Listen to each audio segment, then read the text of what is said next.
Саламатсыздар, кутмандуу күнүңүздөр менен. Бүгүнкү чыгарылышта жакынкы чыгыштагы кырдаалдын тарыхый чекитке жетиши жана дүйнөлүк державалардын кооптуу кадамдары тууралуу кенен токтолобуз. Биздин каналга каттала кетиңиздер. Ошентип Иран өз убадасына турду. Эгерде биздин газ инфраструктурабызга кол салсаңар, Перс булуңундагы бардык энергия булактары өрттөнөт деген эскертүү иш жүзүнө ачты. Буга Израилдин Иран менен Катарга бирдей таандык болгон ири түндүк Парс аталышындагы газ кенине жасаган чабуулу себеп болду. Ирандык газ кени жабыркагандан кийин Тегеран дароо жооп кайтарып, Катардагы дүйнөдөгү эң ири газ кендерин ракета менен аткылады. Бул чабуулда Америка Кошмо Штаттарынан сатылып алынган ракетага каршы системалар иштебей калып, кендерде ири жарылуулар катталды. Бир эле учурда Иран Израилдин Аждот жана Хайфа шаарларындагы мунай, химиялык жана электр энергетикалык объектлерине сок курду. Эки аймак тең катуу жарылып, ири өрттөр башталды. Ошондой эле Тель-Авив шаарына Ирандын жүздөгөн дрондору үйүрү менен чабуул койду. Бул окуялардын фонунда эң сенсациялуу кабар катталды. Ирандын асманында Америка Кошмо Штаттарынын эң заманбап баасы $200 миллион F-35 истребители атып түшүрүлдү. Пентагон бул кабардан шок болуп, учактын кулаганын жана учкуч аман калгандыгын тастыктады. АКШнын президенти Дональд Трамп бул окуяларга дароо реакция жасап, Израилдин соккуларын кескин айыптады жана Иранды Катардын газ кендерин аткылоодон карманууга чакырды. Трамп Израилдин Ирандын инфраструктурасына жасаган чабуулу акыркысы болорун убадалап, эгерде Иран Американын үлүшү бар кендерди аткылоону уланта бере турган болсо, масштабтуу аскердик күч колдонорун билдирди. Учурда Пентагон Трамптын буйругу менен чабуулдарды 5 күнгө токтотуп турат. Ирандын тышкы иштер министри Аббас Аракчи Бириккен Улуттар уюмуна кат жолдоп, Израилдин Натанс жана Бушердеги өзөктүк ядролук объектлерине жасаган чабуулдарын кескин айыптады. Тегеран согушту токтотуу үчүн 5 катуу шарт койду. Алар АКШ менен Израилдин аскердик аракеттерин толук токтотуусу, Иранга келтирилген чыгымдар үчүн компенсация төлөөсү жана Ирандын Ормуз кысыгындагы суверенитетин таануу. Ошону менен бирге Иран стратегиялык маанидеги Ормуз кысыгын душман өлкөлөр үчүн жаап, бирок Россия, Кытай, Индия, Ирак жана Пакистандын кемелерине өтүүгө уруксат берди. Бул чечимден кийин дүйнөлүк мунайдын баасы баррелине $100 ашып кетти. Аскердик эксперттердин маалыматына караганда, АКШ менен Израилдин абадан коргонуу системалары олуттуу тартыштыкка учурады. 4 күндүн ичинде эле америкалык Патриот жана ТААД системаларынын 1,5 жылдык ракеталык запасы коротулду.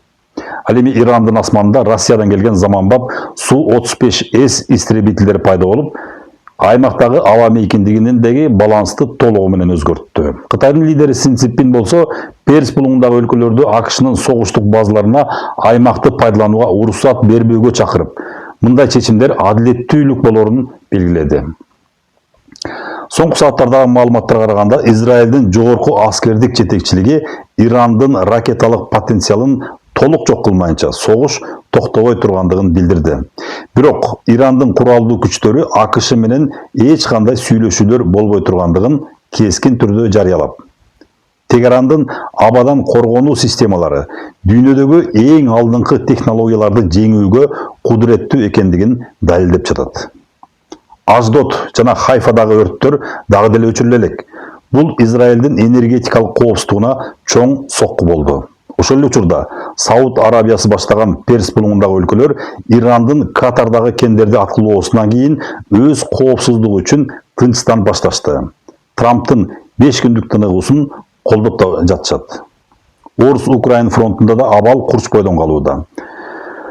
Орус аскерлери Часов Ярд жана Покровск багыттарында чабуулун күчөттү. Украинанын энергетикалык системасына соккулар уланууда. Бирок АКШнын жаңы аскерлик жардамы фронтко жете баштагандыгы кабарланды. Глобалдык экономикада мунай жана алтындын баасы тарыхый максимумга жакындап, инвесторлор кооптонууда. Дүйнө чоң согуштун босогосунда турат жана кийинки күндөр бул жаңжалдын багытын аныктайт. Эл аралык майдандагы саясий чыңалуудан тышкары, дүйнөлүк экономикада олуттуу өзгөрүүлөр байкалууда. Глобалдык каржы институттары 2026 жылдын 2 кварталында өнүккөн өлкөлөрдө инфляциянын жаңы толкуну күтүлөөрүн эскертишүүдө. Бул негизинен энергия ресурстарынын кымбатташы жана логистикалык чынжырчалардын үзгүлтүккө учурашы менен байланыштуу. Ошол эле учурда Япония жана Түштүк Корея сыяктуу технологиялык гиганттар жасалма интеллектти өндүрүшкө толук киргизүү менен жумушчу күчүнүн жетишсиздигин толтуруунун жаңы моделин ишке ашыра башташты. Дүйнөлүк биржаларда крипто активтердин баасы туруксуз бойдон калууда. Бирок борбордук банктар өздөрүнүн санариптик валюталарын киргизүү процессин тездетишти.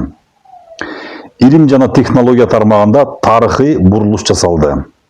Окумуштуулардын тобу рак оорусунун айрым түрлөрүн алдын алуучу жаңы муундагы вакцинанын клиникалык сыноолору ийгиликтүү аяктагандыгын жарыялашты. Бул медицина тарыхындагы эң чоң жетишкендиктердин бири катары бааланууда.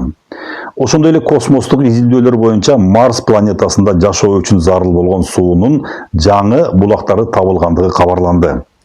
Космостук туризм багытында SpaceX компаниясы өзүнүн кезектеги Starship кемесин орбитага ийгиликтүү чыгарып, келечектеги планеталар аралык саякаттарга жол ачты. Экологиялык кырдаалда дүйнө коомчулугунун көңүл борборунда турат. Глобалдык жылуулуктун кесепетинен Гренландиядагы мөңгүлөрдүн эрүүсү рекордтук чекке жетти. Бул дүйнөлүк океандын деңгээлинин көтөрүлүшүнө жана жээктеги шаарларга коркунуч келтирүүдө. Бирок жакшы жаңылыктар да жок эмес. Европа биримдиги 2030 жылга чейин пластик калдыктарынан толук арылуу планын бекитип, жашыл энергияга өтүү темпин 2 эсеге жогорулатты.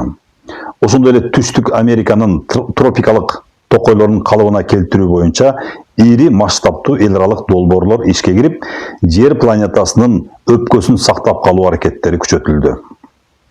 Бүгүнкү күнгө карата дүйнөдөгү негизги жаңылыктар мына ушулар болду. Биз окуялардын өнүгүшүнө байкоо салууну улантабыз. Биздин каналга катталууну унутпаңыздар.